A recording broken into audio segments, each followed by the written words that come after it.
Thank you for joining me today. We're going to discuss Pokémon Champions. The game has launched with some problems, and people online are discussing the issues with the game in terms of the glitches and just the design philosophy behind the product when it comes to its monetization and what it sets out to do. If you are enjoying the game, that's perfectly fine, and if you really dislike the game and hate it, that's perfectly fine as well. We are allowed to have different feelings and thoughts on this, and that does not mean that we are enemies. It doesn't mean that we can't get along. I have played the game for a few days and have enjoyed it, but I see why people may be disappointed with certain aspects of it. So in particular, what we see with this game are held items are just missing, and that seems to disappoint a lot of people. I'm going to attempt to play this match. This is just running live in the background, and I see that I've placed myself in front of my move selection, so I'm not able to see what I will be selecting here. So I will just go ahead and try to remember which moves my Pokemon have in which slots.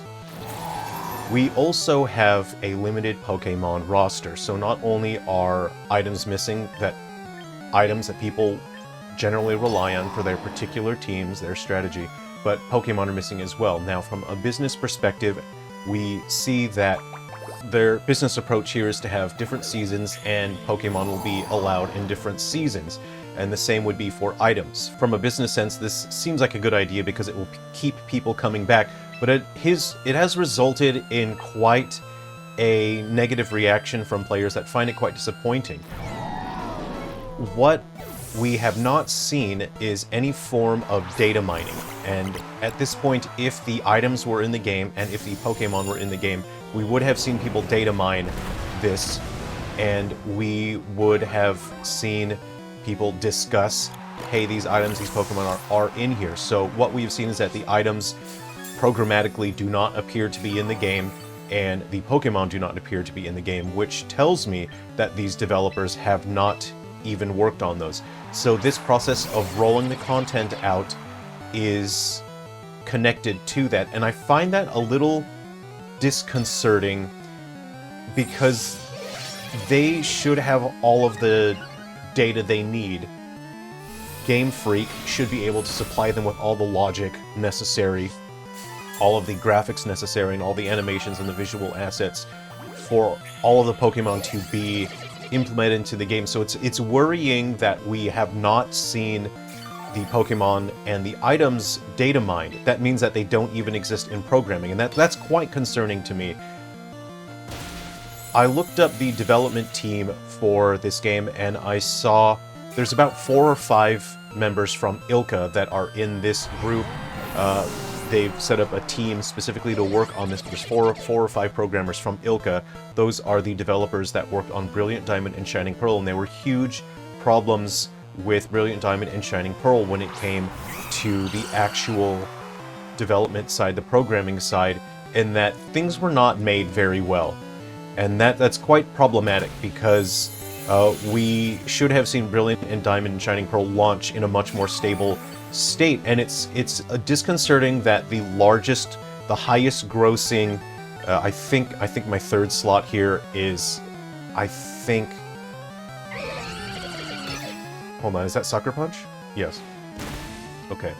So it's disconcerting that the highest grossing game franchise is building its foundation with developers that are not experienced and lack the expertise to create a product which is befitting of one of the most highly regarded, most popular and well-known game series in the world. I'm going to just Sucker Punch again this guy. So some of the glitches that we've seen are resolution glitches, and I want to explain why that is happening. When you start the game on Switch 2 in docked mode, it does not run at full resolution.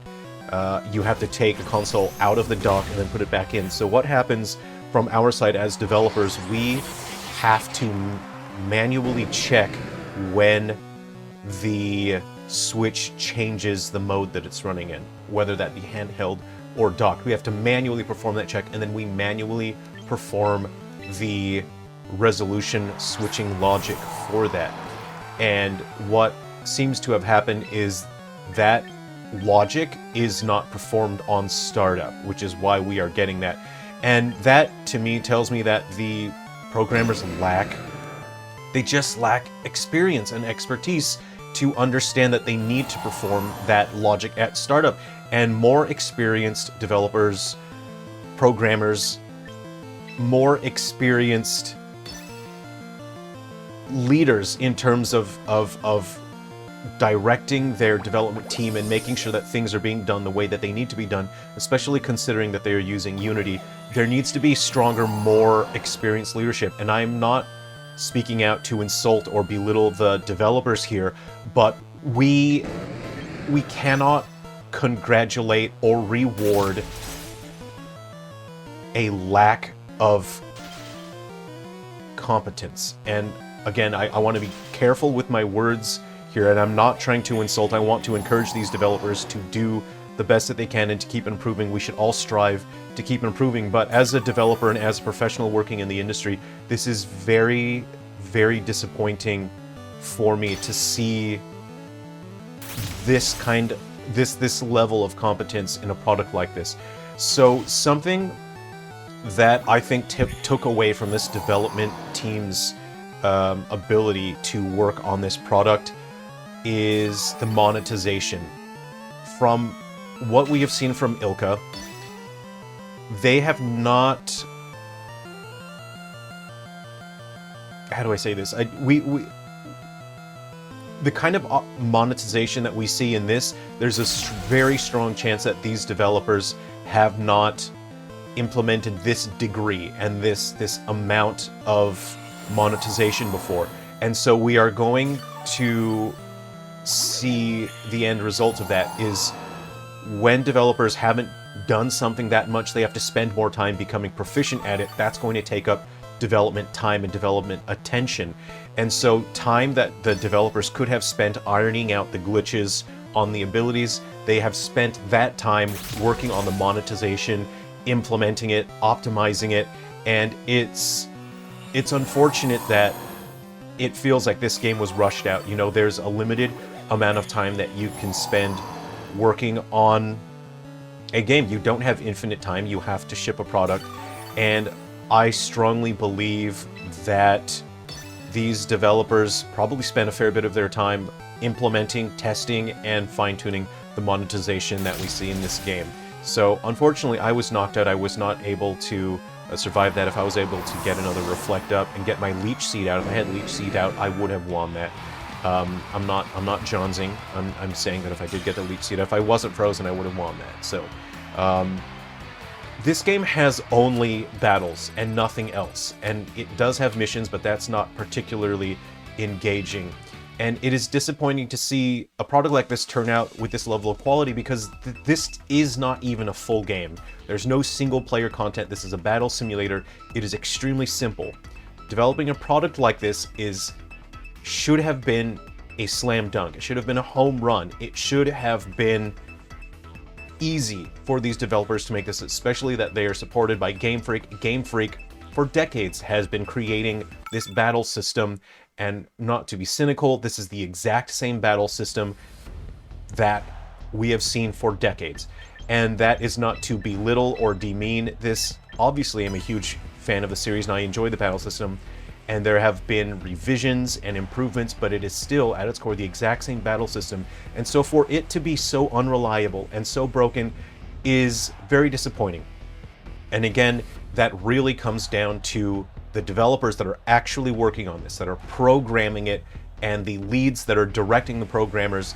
They simply lack the experience and the expertise necessary to produce a product that is entirely focused on just the battle system. And you can't even say, oh, well, it's online and they had to focus on making it online. Pokemon battle systems have been online for a very, very long time, for decades at this point. How I would have done things differently in this game is I would have included all the items and all the Pokemon so that people could use those items and those Pokemon in the private matches. Obviously, from a business perspective, They want to draw players in seasonally, to have customers returning, and to cycle out different available Pokemon and different items.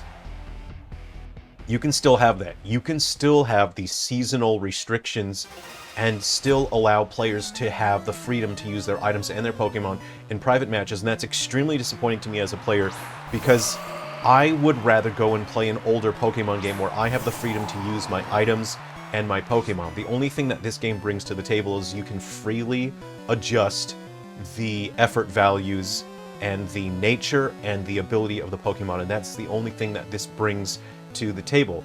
And so it's quite disappointing, and I know I've said that quite a number of times, but this is just disappointing. And I have enjoyed the game, I am having fun with it, but it would have been, this could have been the best thing that's happened to Pokemon in a long time, and unfortunately it's turned out to be quite disappointing. What I would have done as well is I would have been a bit more ambitious if I were to be planning a product like this. When you create a product as a video game, especially when it's a live service like this, it behooves you to give players something interesting and something new and a reason to continually play, something rewarding, and not just use this as a form of monetization. Unfortunately, I did not get my King's Rock flinch there. That's unfortunate. And what I would have done differently is I would have implemented some sort of secondary gameplay mechanism. I would have really liked to see something, and this is just wish, I'm just throwing a wish out there, but if I were to plan a product like this, I would have a secondary gameplay mechanism where players set up a themed gym, and so you have the various different types for each Pokemon, and you would be able to build a team where every Pokemon in that team has to be a type. For example, a normal type gym. So you have a gym, every Pokemon has to be normal type or have that part of their dual typing. You set up a team, and then it's just passively online. You can choose to go and fight gyms, and when you take on a gym, it's a 6 versus 6, AI controlled, so you don't have to worry about the time constraint, which I'm certain why we have the 3v3 here.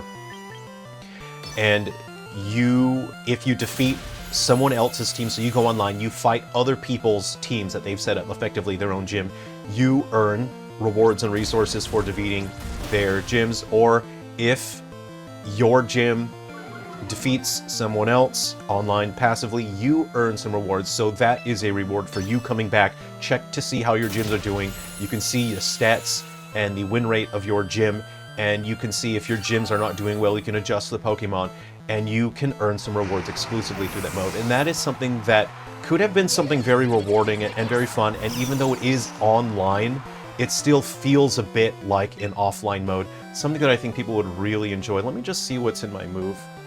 What do I got Poison Jab here. Okay. Let's what do we got?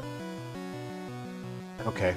So anyway, I hope that you've enjoyed the discussion today, and again, I didn't come here today to belittle or insult these developers. I hope that these developers will continue to learn and improve, develop their experience and their expertise, because I have been a supporter and a fan of this series for a very long time, and I want to see them do their best. I should have sucker punched just then. I think I might lose it here, and I should. Oh,